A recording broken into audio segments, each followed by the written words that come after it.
All right. Hello, everyone, again. Kirsty here. I'm joined today by Andrea. So thank you, Andrea, for joining us today and giving your presentation. We're all very excited to hear from you. Without further ado, take it ahead. Thank you so much, Kirsty, and thanks everyone for being here today. Very excited to let you know everything that you need to know about community building and how that will help you in your growth, your sales, your everything. So if I may, I'll just share my screen real quick.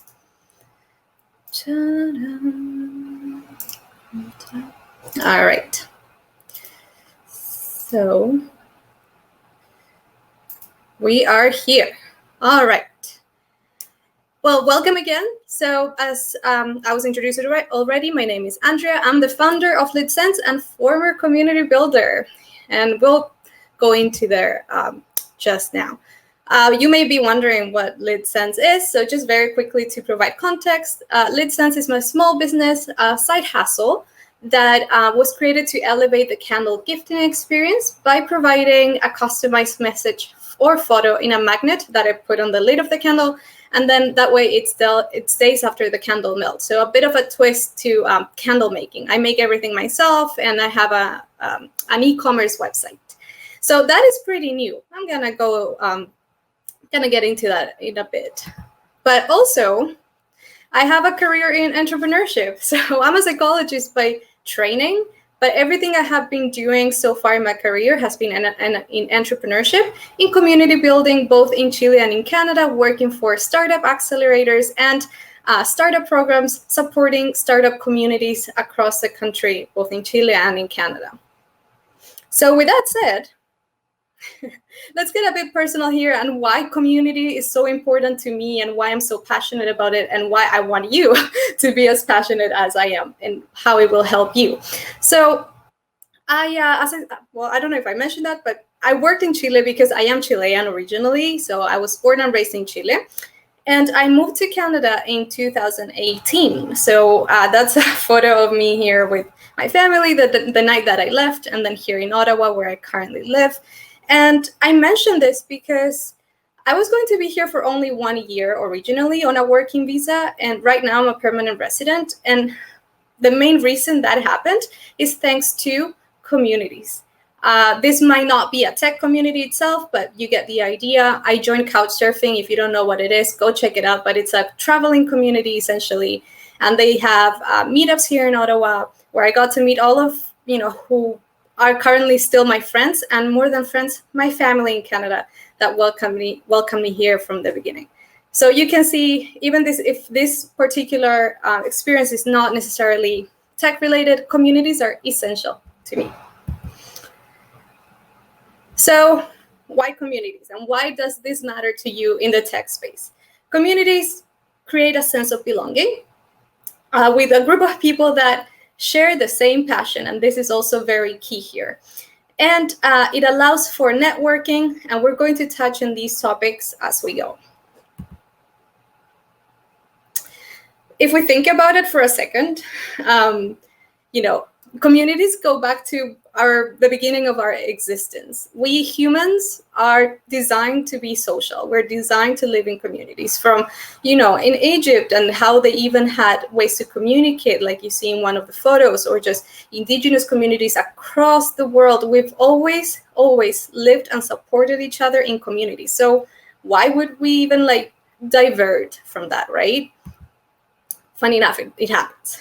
Today, I'm going to be discussing two main topics, what I call the 2 Bs of community building. Belonging to a community. So how do you find your community when you're just starting up?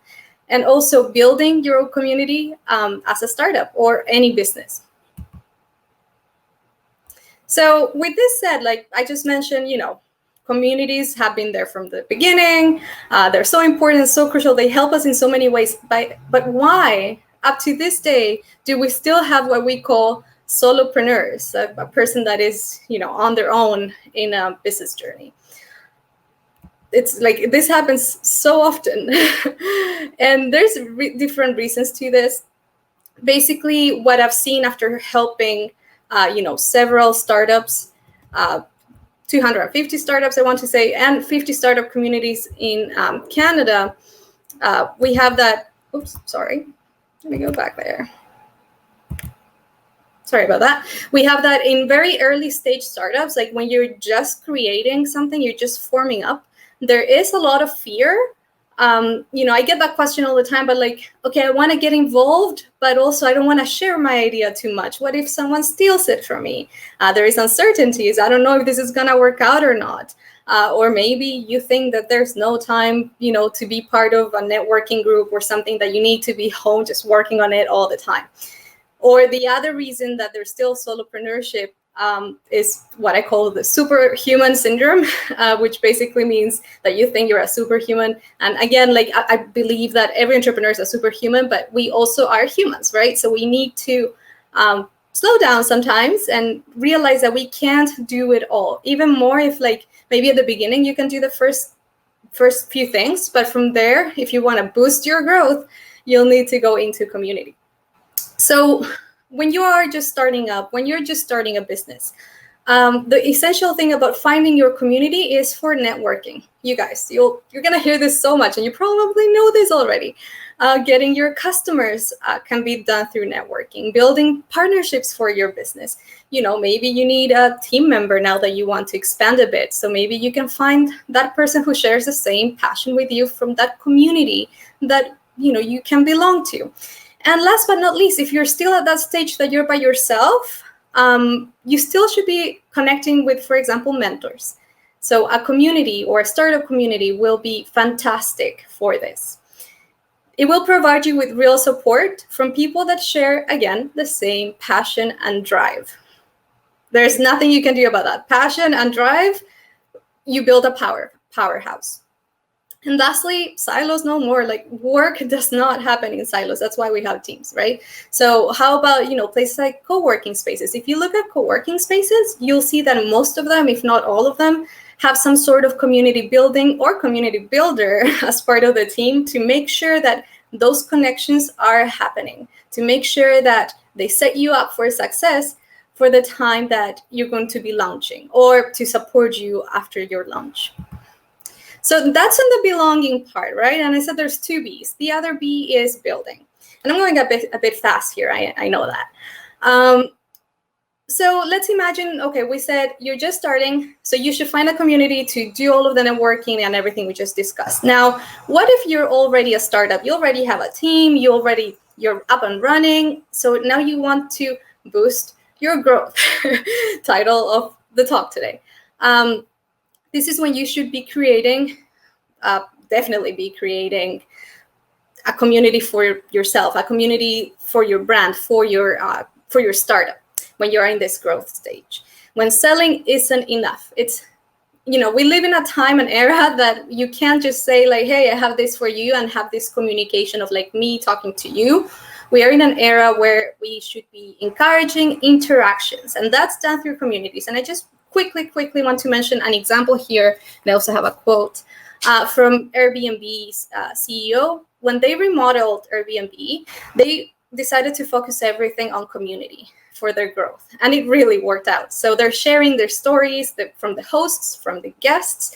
They even have a magazine, like Airbnb magazine. Don't get me wrong, I'm not affiliated with Airbnb at all. I just really like their model and how they focus on community building. And even their CEO mentions, and I quote, "Nothing can express our identity more profoundly than the stories of people who make up this community."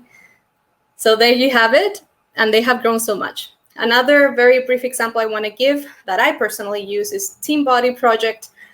They are a couple who make workout videos, and as you can see here, if you can see, they have 47.2K members in a Facebook group.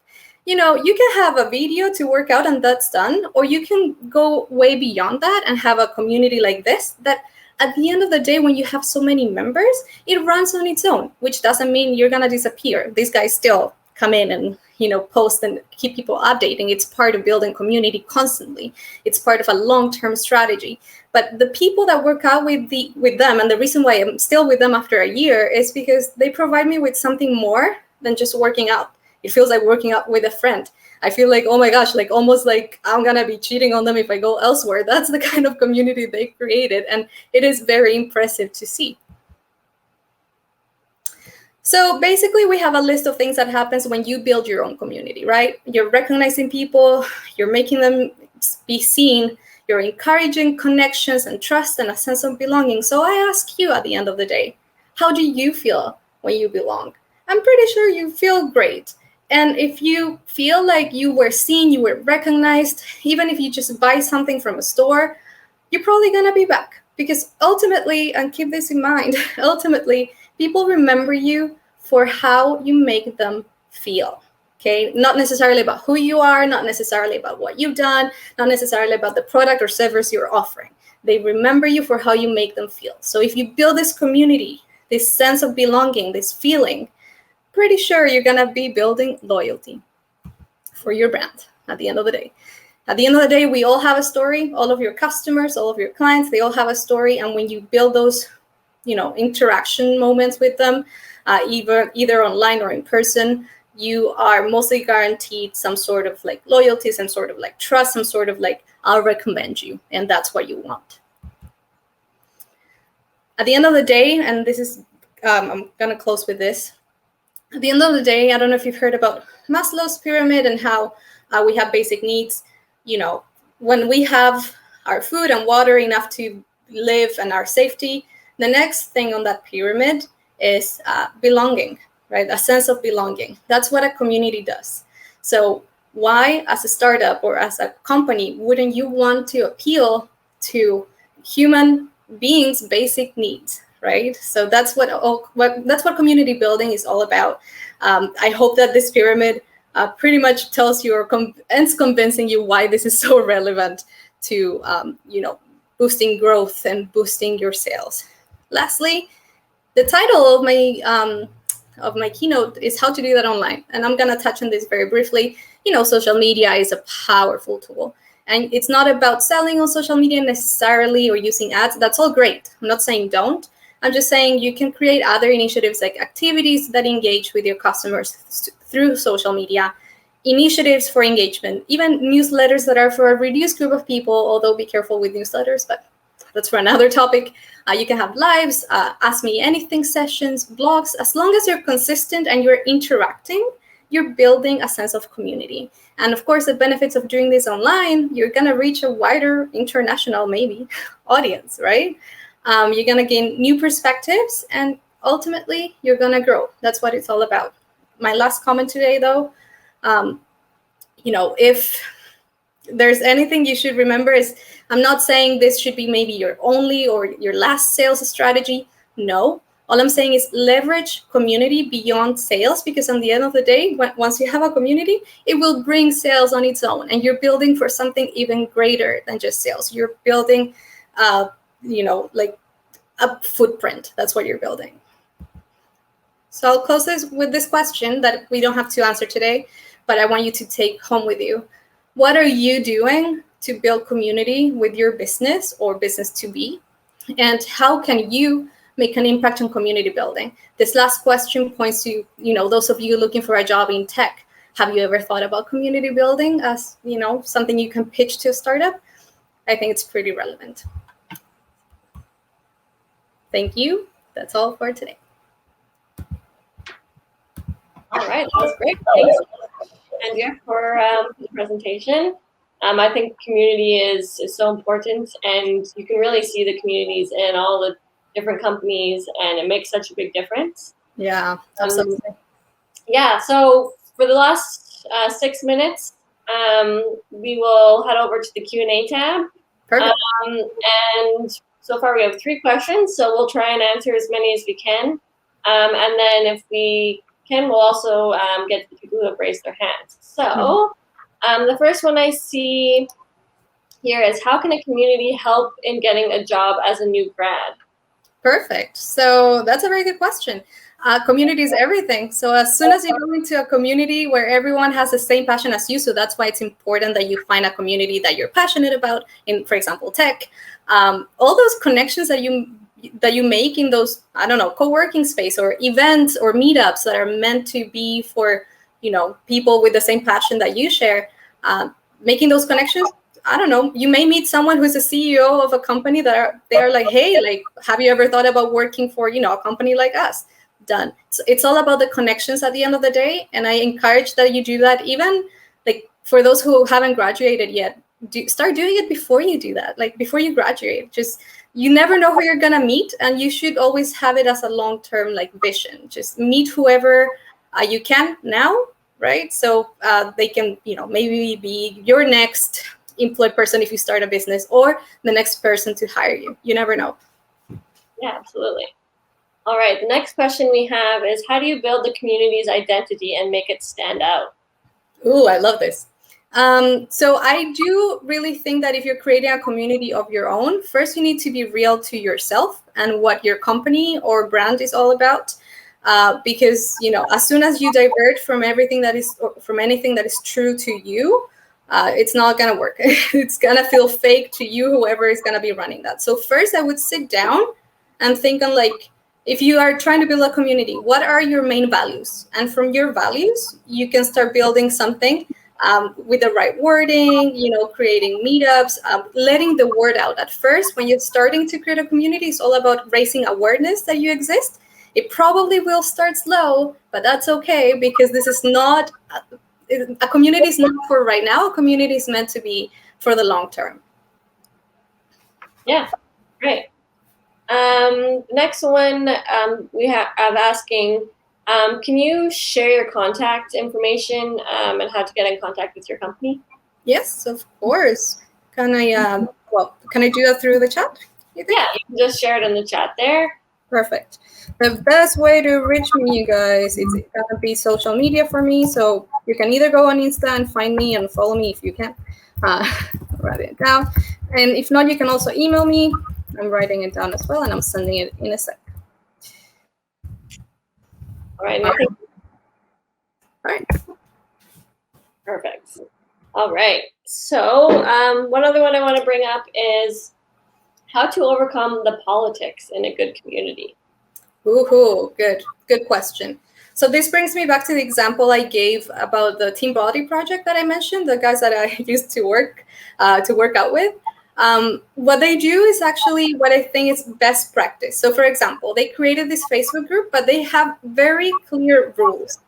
And as long as you establish rules, and I'm not saying you need to control what everyone's saying. I'm just saying, like, rules like, respect, rules like if there's gonna be some politics involved, like at least we're gonna be respectful and, listen to one another. You need to establish those, and you need to make sure that you comply with that too, right? And you need to make sure that whoever is not dealing with that you unfortunately give them a warning first, and if it continues, you have to remove them, because you don't want any toxicity, right? You want collaboration.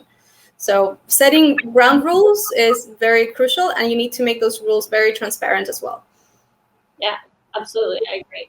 Yeah. All right. So I think we have time for one more question here. So how to find the right community? Can community help in boosting your confidence? Good one. Finding the right community, I think it takes a bit of trial and error. First, again, sit down and have a conversation with yourself, with your pillow, with whoever is going to help you out with that, to understand what you're passionate about first, and also maybe a long-term vision for you. Where do you see yourself going, right? So you want to do this with purpose.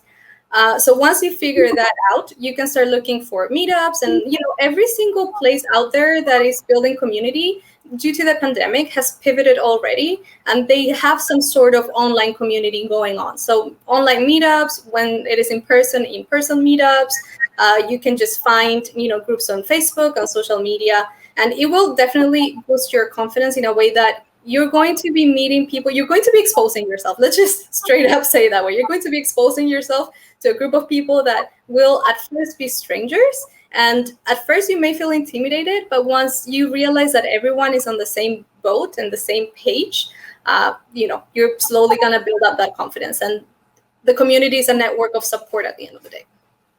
Yeah, absolutely. I think it's very important to do things that make you uncomfortable. Yeah. And for the learning experience, right? I think, and a community is a great way to do that. Absolutely. So, yeah. All right. Well, I think that's all the time that we have. Are you going to be hanging out in the lounge at all if people have any other questions for you? Or I'll hang out for a bit. So feel free to come to me if you have any more questions or if you would just want to chat and connect. All right. Well, thanks for joining, everyone. And thank you, Andrea, for the presentation. It was very great. Have a good rest of the day. You too. Bye-bye.